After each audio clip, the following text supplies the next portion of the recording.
laughter echoed like a gunshot in a church. Two white officers leaned back in their seats at the rear of a Mississippi courtroom. Smirks stretched across their faces, whispering jokes about the black man walking slowly toward the bench. They didn't whisper softly. No, this was theater to them, a performance for the others in uniform. "That him? Looks like one of those fake sovereign citizens," one muttered, the other chuckling loud enough for heads to turn. And the man at the center of their mockery, Leonard Briggs, kept his face still, too still. A face carved from silence, unreadable, carrying the weight of something deeper than anyone in that courtroom dared to imagine. You could almost feel it in the air, the arrogance of men certain of their power, and the quiet certainty of a man who had already decided this would be their reckoning.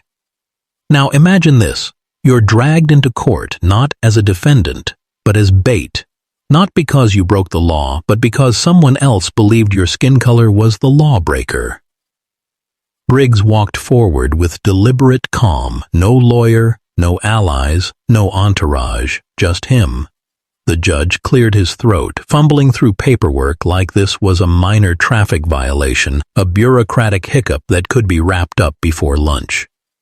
"Failure to comply during a lawful stop," the charge read. The words sat heavy, like ash in the throat. But then, in a moment so sharp it cut the oxygen out of the room, Leonard Briggs reached into his coat. One of the officers twitched toward his weapon, ready to escalate. Instead, Briggs placed a badge on the bench. Silver, polished, undeniable. "I'm Leonard D. Briggs, Director of Internal Affairs, Federal Bureau of Investigation." The silence that followed wasn't peace. It was terror. The kind of silence that drips down the back of your neck when every lie you've told is suddenly naked under the light. The office. Ours froze, their smirks collapsing into slack jaws. The judge swallowed hard, his voice faltering for the first time. This wasn't just a courtroom anymore. It had become a mirror, forcing men who thought they were untouchable to confront the truth that justice had been watching them all along. And in that frozen silence, one truth cut through like a blade. You can laugh at a man you think is powerless, but when he carries the weight of the system you've abused, laughter dies quick. But let's rewind, because moments like this don't explode out of nowhere. They simmer. They build. They stalk men like Leonard Briggs long before the badge ever hits the bench. Picture the night before that courtroom scene, a long stretch of highway near Biloxi, Mississippi, the kind of road that feels like it swallows time, no lights except the occasional flicker of a distant gas station sign. Leonard was alone, driving a bland rental car, silver Camry, chosen precisely because it attracted no attention. He didn't dress flashy, didn't talk loud, didn't carry the swagger of someone trying to impress. And yet, attention found him anyway. Red and blue lights bloomed in his rearview mirror, turning the quiet night into a stage. Two white officers stepped out. Early 30s, shaved head, sharp jaw, both carrying the weight of authority like a weapon drawn before they even spoke. No courtesy, no explanation, just fists rapping hard on his window. "License, registration." No hello, no reason for the stop. Leonard's voice stayed steady. "What's the reason for the stop, officer?" That simple question lit a fire. "You didn't use your blinker. Step out of the vehicle." Let's pause here. Men have lost their lives for less. A black man, questioning authority in the Deep South alone on a dark highway. History tells you exactly how this story usually ends. And Leonard knew it. That's why he didn't resist. That is why his voice never cracked. Why he handed over his license like it was scripted. But here's what those officers never imagined.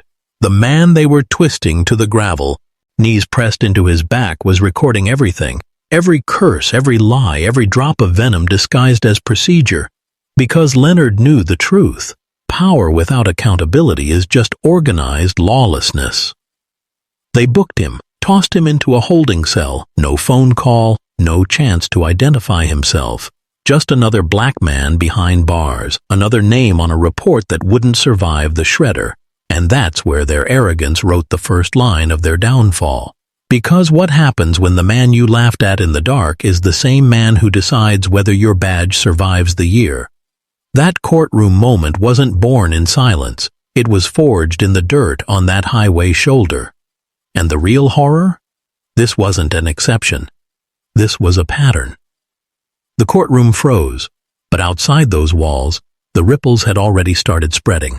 Word traveled fast, faster than truth, faster than lies. By the time the morning sun broke over Jefferson County, whispers had reached the sheriff's office. 2 of his deputies had dragged an FBI director into court like he was a drunk off the street. That kind of mistake doesn't stay buried. It metastasizes. It eats through the halls of power until everyone feels the infection. Sheriff Ricky Halburn sat at his desk, phone pressed to his ear, sweat slicking his forehead. "You're telling me this man is FBI?" His deputy, Tamara Wells, stood silent by the door, arms crossed, expression unreadable. The voice on the other end confirmed it. Internal Affairs, 27 years in the Bureau, highest clearance in the southeastern region. Ricky slammed the phone down. His words were sharp, but his tone was fear disguised as anger. "Why the hell didn't anyone tell me who he was?" Tamara's reply was a quiet dagger. Maybe because he wasn't treated like one. That's the moment it sank in. This wasn't about one arrest, it was about a culture, a system, a way of operating that thrived on the assumption that nobody important was watching, that every face without a badge was powerless, that every body on the ground was just another statistic. But now the statistics had teeth. Meanwhile, Leonard sat in a motel room, laptop open, face lit by the glow of classified files. He wasn't smiling. He never smiled at moments like this, because this wasn't victory, it was exposure. He had seen this story too many times. Departments with malfunctioning body cams, reports that didn't match, officers who wrote fiction instead of facts. And every time, the same pattern emerged. Silence, denial, cover-up. But here's the truth most people don't want to hear. The system isn't broken. It's working exactly as it was designed to. That's the horror. And Leonard knew it. As the sun rose higher, another file appeared on his screen. Not his first, not his last. And with each line, each date, each erased body cam log, the picture sharpened. This wasn't an accident. It was policy written in shadows. And I want you to feel this, because the silence in that courtroom wasn't justice. It was the first crack in a dam that was about to break. By Tuesday morning, the facade had started to crumble. Reports were being revised, logs quietly deleted, officers suddenly forgetting details they'd sworn to just days earlier. But Leonard was already ahead of them. He submitted a formal request for the body cam footage from the night of his arrest. Hours later, the reply came back sterile and cold. "We regret to inform you that the footage is unavailable due to technical malfunction." A malfunction. Convenient, isn't it? You don't need to be a genius to recognize the pattern. Cameras never seem to break when the suspect is white. They don't malfunction during training drills or when officers are giving traffic warnings to suburban moms. No, the glitches always appear when the man on the ground has darker skin, when his questions about his rights make someone in uniform feel smaller. That's not technology failing. That's morality failing. That's a system that prefers darkness over light. But Leonard wasn't alone in noticing. Tamara Wells, the deputy with sharp instincts and a sharper conscience, pulled old reports, cases no one thought would be revisited, complaint after complaint, all tied to technical failures. A teenager bruised and bloodied, but the footage missing. A father cuffed in front of his children, but the record corrupted. Each file was a tombstone for truth. And yet, as she read, she realized something chilling. They weren't even good at hiding it. The arrogance had made them sloppy. And here's where I need you. Yes, you watching this right now, to step closer to the mirror. Because this story isn't just about Mississippi, or one courtroom, or 2 arrogant officers. It's about a system designed to make you doubt your own eyes, your own memory, your own humanity. If you've ever felt that weight, if you've ever sensed the lie pressing down on you, type this in the comments right now, twice. no more shadows. Do it not for the algorithm, not for me, but as a declaration that you refuse to live in silence. Because Leonard knew something most men never learn until it's too late. The system doesn't fear lawsuits, it doesn't fear protests, it fears exposure, it fears the light, and when the light shines, the shadows scramble. And that's exactly what was about to happen. By Wednesday morning, the parking lot of the Jefferson County Police Department looked ordinary enough. Cars lined up, cigarette smoke drifting from the back steps, officers walking in with coffee cups and forced small talk. But then, 2 black SUVs rolled in. No sirens, no flashing lights, just presence. Quiet, deliberate, heavy. The kind of presence that makes men who thought they owned the building suddenly feel like trespassers inside it. Leonard stepped out first, still in the same wrinkled gray suit. He wasn't trying to impress and holler or yawn. He didn't need to. Behind him came 2 agents from Washington, Grace Mendoza, compliance strategist with eyes that could strip a man to bone, and Nathan Cole, a digital forensics expert whose laptop had toppled bigger men than any gun ever could. The officers smoking out back froze. Their chuckles died in their throats, because everyone in that lot knew exactly what black SUVs meant. This wasn't rumor anymore. This was a federal reckoning. Inside, Sheriff Ricky tried to play calm. He shook Leonard's hand, forced a smile that didn't reach his eyes. "We've already begun an internal review," he said, voice quivering just enough to betray him. Leonard placed a folder on the desk without sitting down. "Your internal review ends now. Ours begins." Nathan Cole pulled logs from the department servers within minutes. He didn't ask permission. He didn't need it. His fingers moved fast, pulling files, tracing access codes. And there it was, clear as blood on snow. The body cam footage from Leonard's arrest hadn't malfunctioned. It had been accessed, altered, then deleted, twice.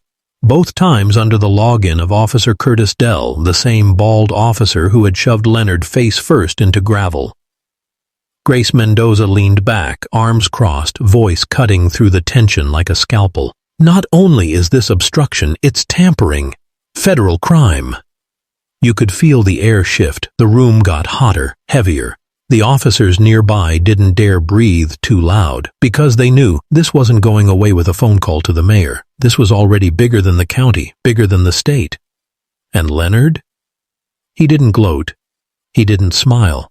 He simply said, "Bring me Dell, and bring me every file with a missing camera log from the last 3 years. We're done pretending this is an accident." The shadows were being dragged into the light, and this time they had nowhere to hide. Curtis Dell. Dell walked into the sheriff's office with the swagger of a man trying too hard to look unshaken, but his eyes betrayed him. They darted from Leonard to Grace to Nathan. That's a system that prefers darkness over light. But Leonard wasn't alone in noticing.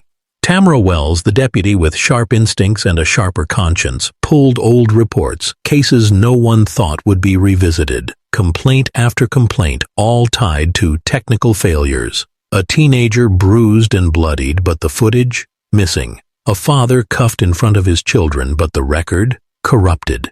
Each file was a tombstone for truth. And yet, as she read, she realized something chilling. They weren't even good at hiding it. The arrogance had made them sloppy. And here's where I need you. Yes, you watching this right now, to step closer to the mirror. Because this story isn't just about Mississippi, or one courtroom, or 2 arrogant officers. It's about a system designed to make you doubt your own eyes, your own memory, your own humanity. If you've ever felt that weight, if you've ever sensed the lie pressing down on you, type this in the comments right now, twice. No more shadows. Do it not for the algorithm, not for me, but as a declaration that you refuse to live in silence. Because Leonard knew something most men never learn until it's too late. The system doesn't fear lawsuits, it doesn't fear protests, it fears exposure, it fears the light, and when the light shines, the shadows scramble. And that's exactly what was about to happen. By Wednesday morning, the parking lot of the Jefferson County Police Department looked ordinary enough. Cars lined up, cigarette smoke drifting from the back steps, Officers walking in with coffee cups and forced small talk. But then, 2 black SUVs rolled in. No sirens, no flashing lights. Just presence. Quiet, deliberate, heavy. The kind of presence that makes men who thought they owned the building suddenly feel like trespassers inside it. Leonard stepped out first, still in the same wrinkled gray suit. He wasn't trying to impress and holler or yawn. He didn't need to. Behind him came 2 agents from Washington, Grace Mendoza, compliance strategist with eyes that could strip a man to bone, and Nathan Cole, a digital forensics expert whose laptop had toppled bigger men than any gun ever could. The officers smoking out back froze. Their chuckles died in their throats, because everyone in that lot knew exactly what black SUVs meant. This wasn't rumor anymore. This was a federal reckoning. Inside, Sheriff Ricky tried to play calm. He shook Leonard's hand, forced a smile that didn't reach his eyes. "We've already begun an internal review," he said, voice quivering just enough to betray him. Leonard placed a folder on the desk without sitting down. "Your internal review ends now. Ours begins." Nathan Cole pulled logs from the department servers within minutes. He didn't ask permission. He didn't need it. His fingers moved fast, pulling files, tracing access codes. And there it was, clear as blood on snow. The body cam footage from Leonard's arrest hadn't malfunctioned. It had been accessed, altered, then deleted, twice. Both times under the login of Officer Curtis Dell, the same bald officer who had shoved Leonard face first into gravel. Grace Mendoza leaned back, arms crossed, voice cutting through the tension like a scalpel. "Not only is this obstruction, it's tampering. Federal crime." You could feel the air shift. The room got hotter, heavier. The officers nearby didn't dare breathe too loud, because they knew this wasn't going away with a phone call to the mayor. This was already bigger than the county, bigger than the state. And Leonard? He didn't gloat. He didn't smile. He simply said, "Bring me Dell, and bring me every file with a missing camera log from the last 3 years. We're done pretending this is an accident." The shadows were being dragged into the light, and this time they had nowhere to hide. Curtis Dell. Dell walked into the sheriff's office with the swagger of a man trying too hard to look unshaken, but his eyes betrayed him. They darted from Leonard to Grace to Nathan, lingering on the unopened folder on the desk like it was a loaded gun.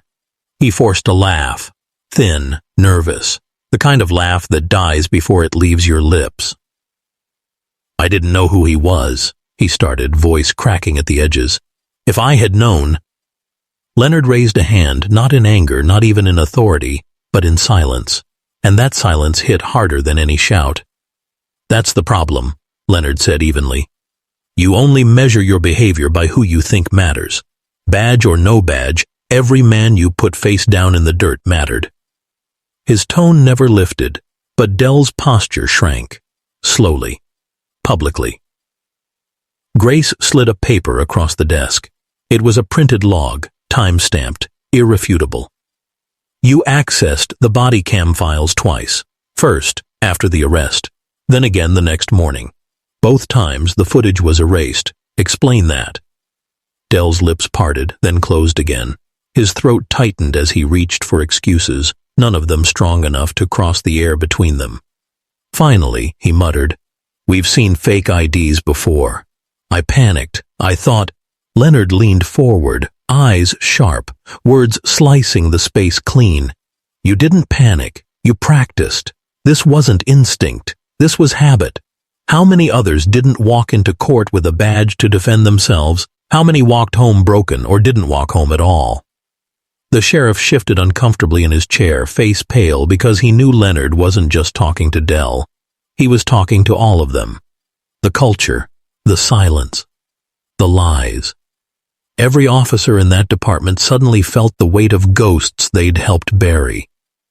And then Leonard did something unexpected. He didn't threaten Dell. He didn't order his arrest.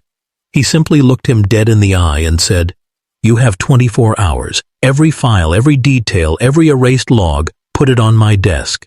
If I find even one missing, I won't come back for you with questions. I'll come back with indictments." The room stayed still after he spoke. No one moved. No one breathed. Because when truth walks into a room wearing quiet authority, lies suffocate. By the next morning, Jefferson County wasn't the same. You could feel it in the hallways, in the clipped voices of officers who suddenly spoke softer, like sound itself could incriminate them. Files began appearing on Leonard's desk one after another, like offerings to a god they didn't believe in but feared anyway. 3 years' worth of complaints, mismatched reports, mysteriously missing footage. A graveyard of truth now exhumed. Tamara Wells stood nearby, scanning the files with clenched fists. She'd been here long enough to know the stories. People who came in bruised, left broken, families who filed complaints that vanished like smoke. But seeing it laid bare in black and white was different. She whispered under her breath, not to Leonard, not to anyone, but to herself. They thought no one would ever see this. And outside the department, the story leaked. Not from Leonard, not from the bureau, from the community itself. Someone's cousin worked in the courthouse. Someone's niece was at the arraignment. Someone's neighbor saw the black SUVs pull up. By Thursday afternoon, the whispers had become a storm. Locals gathered outside the department steps, not with chants, not with signs, but with a silence more powerful than noise. A silence that asked one question. If this is what happens to a man with a badge, what chance do the rest of us have? Sheriff Ricky tried to contain it. He called a meeting with his command staff. Words sharp, jaw tight. We handle this internally. Keep it quiet until we know more. But the words rang hollow. Everyone in the room knew control had already slipped through his fingers. This wasn't an internal matter anymore. It was federal, it was public, and worse, it was moral. Leonard didn't watch the crowd gather. He sat at a metal desk in a borrowed office, flipping through files, calm as stone. He didn't look up when Ricky entered, voice low, almost pleading. "You're going to burn this department to the ground." Leonard finally raised his eyes, steady, unshaken. "No," he said. "I'm going to let the truth burn. If your department can't survive it, that's not on me, that's on you." And in that moment, Ricky realized something he'd buried for years. The fire had already started. Leonard was just the one holding up the mirror. By Friday evening, the town square no longer looked like the quiet heart of Jefferson County. Pickup trucks lined the streets. Shop doors stayed open late. People who normally kept their heads down were standing shoulder to shoulder. Not shouting, not rioting, just watching. Watching the department. Watching the men who had worn their authority like armor now walk with their shoulders hunched, afraid of the very eyes they used to control. For years, Jefferson County had lived in two realities. One for those who wore the uniform, one for those who feared it. But Leonard's arrest, his exposure of the missing footage, had torn the curtain down. Now everyone saw both worlds at once. The barber who once told his son to keep quiet during traffic stops whispered to a neighbor, "If they'll do that to him, what chance we got?" The church deacon shook his head and muttered, "This ain't new. It's just caught on tape." And Leonard? He didn't give speeches from courthouse steps. He didn't wave papers in front of cameras. He simply sat in the diner that evening, alone at a corner booth, drinking black coffee that had long gone cold. People came up to him quietly, farmers, waitresses, a grandmother who pressed a trembling hand on his shoulder, and they all said some version of the same thing. "Don't stop. Please, don't stop." Later that night, when Tamara asked him why he kept so calm, Leonard gave the kind of answer that lingers like smoke in a room. "Because this was never about me. They thought they arrested a man. But what they really arrested was their own illusion of power, and the second they erased that footage, they erased their safety net. Now everyone sees it. The people, the feds, the whole damn country if they want to. You can't put shadows back once the light finds them." And he was right. For the first time in decades, the town wasn't afraid of silence. They had turned silence into a weapon. And the men in uniform, the ones who once believed silence was their shield, now felt it pressing against them. The system had shifted. The balance of power was no longer in the hands of those who erased the tapes. It was in the hands of those who refused to look away. By Monday morning, Jefferson County's Sheriff's Department felt less like a workplace and more like a sinking ship. The air was thick with paranoia. Officers avoided eye contact in the hallways. Conversations cut off the moment a door creaked open. The once cocky laughter in the locker rooms was gone, replaced by whispers, confessions, and deals being made behind closed doors. The indictments hadn't been unsealed yet, but the threat of them was everywhere. Everyone knew federal prosecutors didn't send men like Leonard unless they already had teeth in the case. And now, those sealed folders on his desk might as well have been grenades with pulled pins. Sheriff Ricky tried to rally his command staff, but his words rang hollow. "We'll get through this if we stick together," he insisted, voice sharp, sweat clinging to his temples. But the officers weren't listening. They were calculating, wondering who'd flip first, wondering if they should be the one to flip before it was too late. It started small. One officer slipping a flash drive onto Leonard's desk, muttering, "That's all I got. Don't drag me down with them." Another left a sealed envelope in the night drop, unsigned, filled with internal memos that had been buried. By midweek, the dam broke. Half the department was leaking, the other half was scrambling to cover their tracks. Grace Mendoza watched it unfold with clinical detachment. "They'll cannibalize themselves before this even hits court," she told Leonard. Nathan Cole nodded, eyes on the growing wall of digital evidence. "The pattern's clear. Missing footage, doctored reports, false testimony. It's systemic. We're not talking about bad apples. We're talking about the orchard." Leonard sat quietly, hands steepled, gaze fixed on the wall of evidence. Finally he spoke, voice low, steady. "And orchards don't burn down by accident. Someone sets the fire." That night, the sheriff walked out of his office to find Leonard waiting in the hallway. No folder in his hands, no agents flanking him, just Leonard, calm and immovable. Ricky tried to push past, but Leonard's words pinned him in place. "You built your house on silence. Now your silence is the loudest thing in this town, and it's collapsing around you." The sheriff didn't reply. Couldn't. Because deep down, he knew it was true. The collapse had already begun, and tomorrow, when the indictments landed, there would be no shield left to hide behind. The indictments dropped on a gray Tuesday morning. One by one, names rolled across the federal press release. Officers, sergeants, even a captain. Charges ranging from obstruction to assault under color of law. The town's heartbeat stuttered. Radios crackled. Phones lit up. And by noon, half the department had been escorted out in cuffs, their badges surrendered in silence. Outside the courthouse, the community gathered, not in chaos, but in witness. Men who once kept their heads down lifted them high. Mothers who had warned their sons to stay invisible now stood shoulder to shoulder, their presence louder than any chant.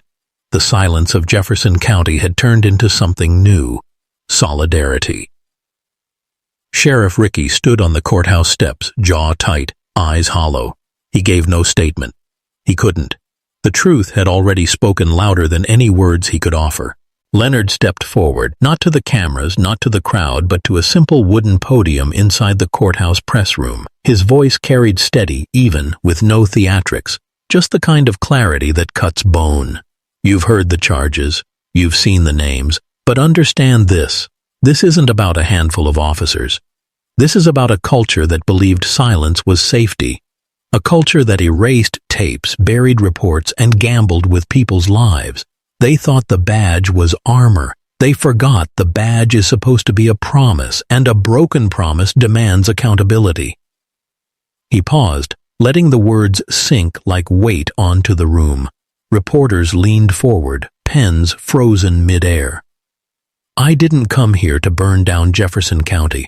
I came here to hold up a mirror. What you see in it, who you've been, who you let lead you, that's not mine to fix. That's yours. But know this, justice isn't a favor. It isn't a privilege. It's the baseline. And if you don't protect it, someone else will. When he finished, there was no applause, no cheers, just silence. The same silence that had once been used as a weapon of fear, now turned into something sharper, something unbreakable. And as Leonard walked out of the courthouse, past the cameras, past the sheriff, past the town itself, everyone understood Jefferson County would never go back to what it was. The illusion had been shattered, and the truth, cold, heavy, undeniable, was the only thing left standing.